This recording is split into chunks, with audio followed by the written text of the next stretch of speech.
السلام علیکم ورحمۃ اللہ وبرکاتہ۔ سامعین ضعیف کار، میں غلام مصطفیٰ اپنے چینل پیام اسلام کی وساطت سے آپ کے سامنے درس قرآن کا سبق پیش کر رہا ہوں۔ درس قرآن کے سلسلہ میں آج کا ہمارا سبق سورۃ الانعام آیت نمبر 109 پر مشتمل ہے۔ اعوذ باللہ من الشیطان الرجیم، بسم اللہ الرحمن الرحیم۔ وَأَقْسَمُوا بِاللَّهِ جَهْدَ أَيْمَانِهِمْ لَئِنْ جَاءَتْهُمْ آیَةٌ لِيُؤْمِنُنَّ بِهَا قُلْ إِنَّمَا الْآيَاتُ عِندَ اللَّهِ وَمَا يُشْعِرُكُمْ أَنَّهَا إِذَا جَاءَتْ لَا يُؤْمِنُونَ۔ اللہ کا قانون ہے، یہ اللہ کی سنت ہے کہ اگر کسی قوم کو ان کے مطالبہ پر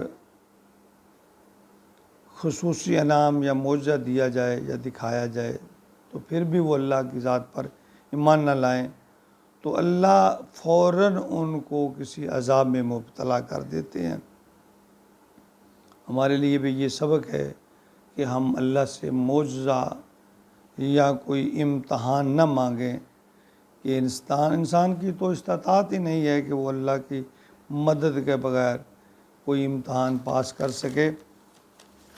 فرمایا وَأَقْسَمُوا بِاللَّهِ، اور وہ اللہ کی قسمیں اٹھاتے ہیں، جہد ایمان، بڑے جوہد سے، بڑے شد و مد سے،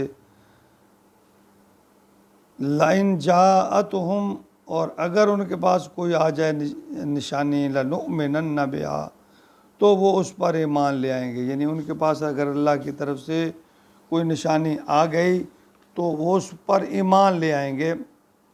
یعنی یہ کفار اور مشرکین جو ہیں وہ نبی اکرم صلی اللہ علیہ وسلم سے اللہ کی قسمیں کھا کر یہ کہتے کہ ہمیں اللہ تعالیٰ کوئی معجزہ دکھائے، اور اگر ہمیں کو اللہ نے ایسا معجزہ دکھا دیا تو ہم ایمان لے آئیں گے۔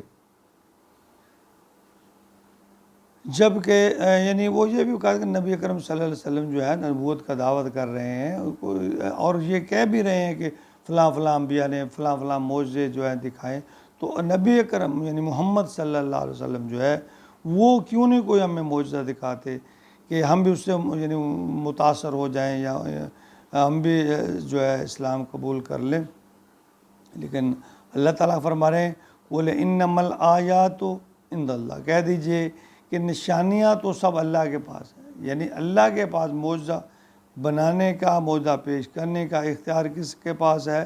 اللہ کے پاس ہے۔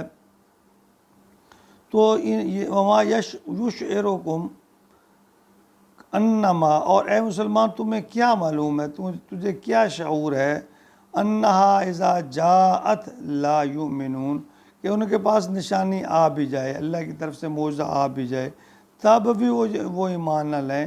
تو یعنی اللہ فرما رہے ہیں پھر اگر ایسا ہو گیا تو پھر تو ان کو بالکل مہلت نہیں دی جائے گی۔ تو بعض مفسرین کے مطابق قریش مکہ نے نبی اکرم صلی اللہ علیہ وسلم سے مطالبہ کیا تھا کہ اے محمد صلی اللہ علیہ وسلم، اگر تیرا رب یہ صفا کا پہاڑ جو ہے اس کو سونے کا بنا دے تو ہم تیرے اوپر ایمان لے آئیں گے۔ بعض مسلمانوں کے دلوں میں بھی یہ بات یہ خیال پیدا ہونا شروع ہو گیا کہ بھئی اگر نبی اکرم صلی اللہ علیہ وسلم یہ معجزہ دکھلا دیں تو ہو سکتا ہے یہ مشرکین یا مکہ یا کفار مکہ وہ ایمان لانا شروع کر دیں۔ اور نبی اکرم صلی اللہ علیہ وسلم نے اللہ تعالیٰ سے مانگا بھی، دعا بھی کی۔ تو جب ایسا ہوا تو اللہ تعالیٰ نے جبرائیل کو بھیجا اور فرمایا کہ اے نبی، اگر میں نے معجزہ دکھا دیا اور پھر یہ ایمان نہ لائے تو میں انہیں عذاب میں مبتلا کر لوں گا، انہیں پکڑ لوں گا۔ یعنی حضرت کے دل میں جب یہ بات پیدا ہوئی تو مگر رب العالمین جو ہے ان کی رضا یہ نہیں تھی، اللہ کی منطق اس سے بالکل ایسی نہیں تھی، اس سے الٹ تھی۔ تو اللہ نے اپنے محبوب سے فرمایا کہ آپ انہیں بتائیں کہ معجزے جو ہیں ان کا ہونا یا کرنا وہ اللہ کے اختیار میں ہے۔ یہاں ایک بات اور بڑی واضح ہے کہ ضروری نہیں ہے کہ اللہ تعالیٰ نبی اکرم صلی اللہ علیہ وسلم کے ہر اور فیصلے اور بات کو یا خواہش کو پورا کرے جو آپ کرتے ہیں، کیونکہ اللہ رب ہے اور امام الانبیاء صلی اللہ علیہ وسلم اس کے بندے ہیں. بندہ بہر صورت بندہ ہے، بے شک وہ امام الانبیاء ہے، اپنے رب کے حکم اور منشا کا پابند ہے اگرچہ وہ امام الانبیاء ہیں.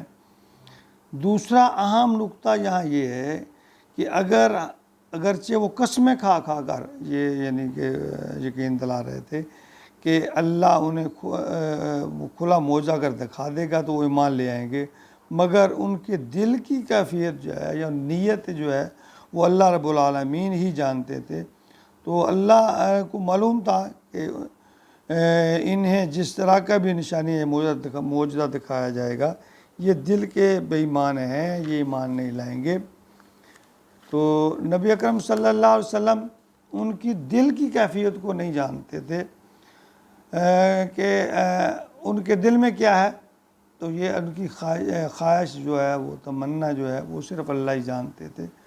سورۃ فاطر آیت نمبر 14 میں فرمایا گیا کہ اللہ تعالیٰ ہی کامل خبر رکھنے والے ہیں اور اس جیسی خبر اور کون دے سکتا ہے.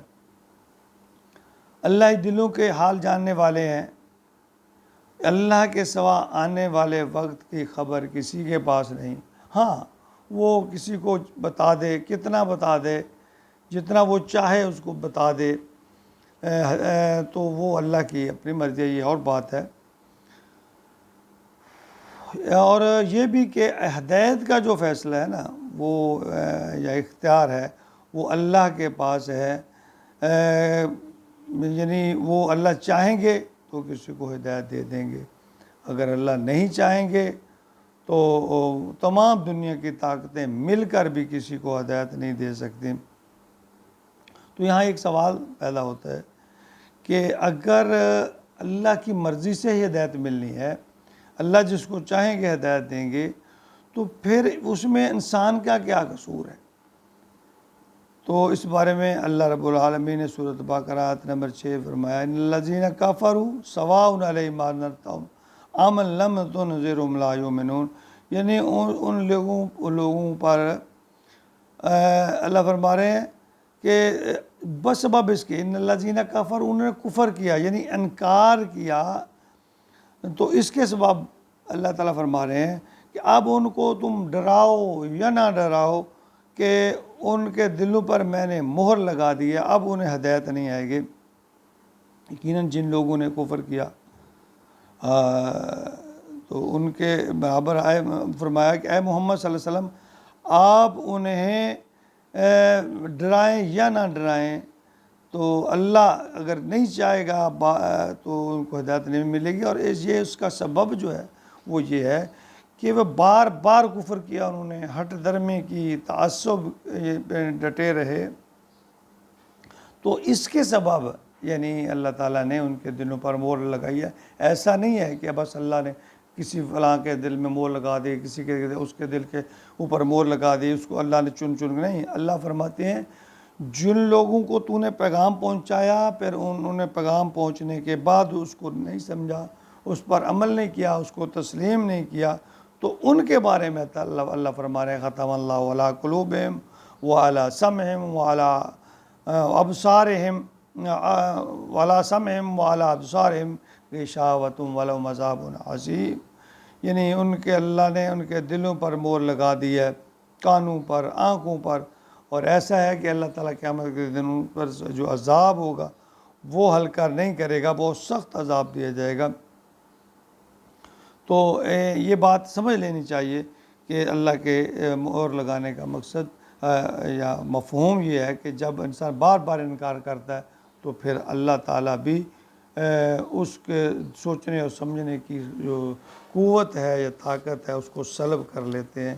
اللہ رب العالمین ہمارے اوپر رحم فرمائے، ہمیں قرآن، حدیث اور دین کی سمجھ عطا فرمائے اور اس پر عمل کی بھی توفیق عطا فرمائے. آمین یا رب العالمین.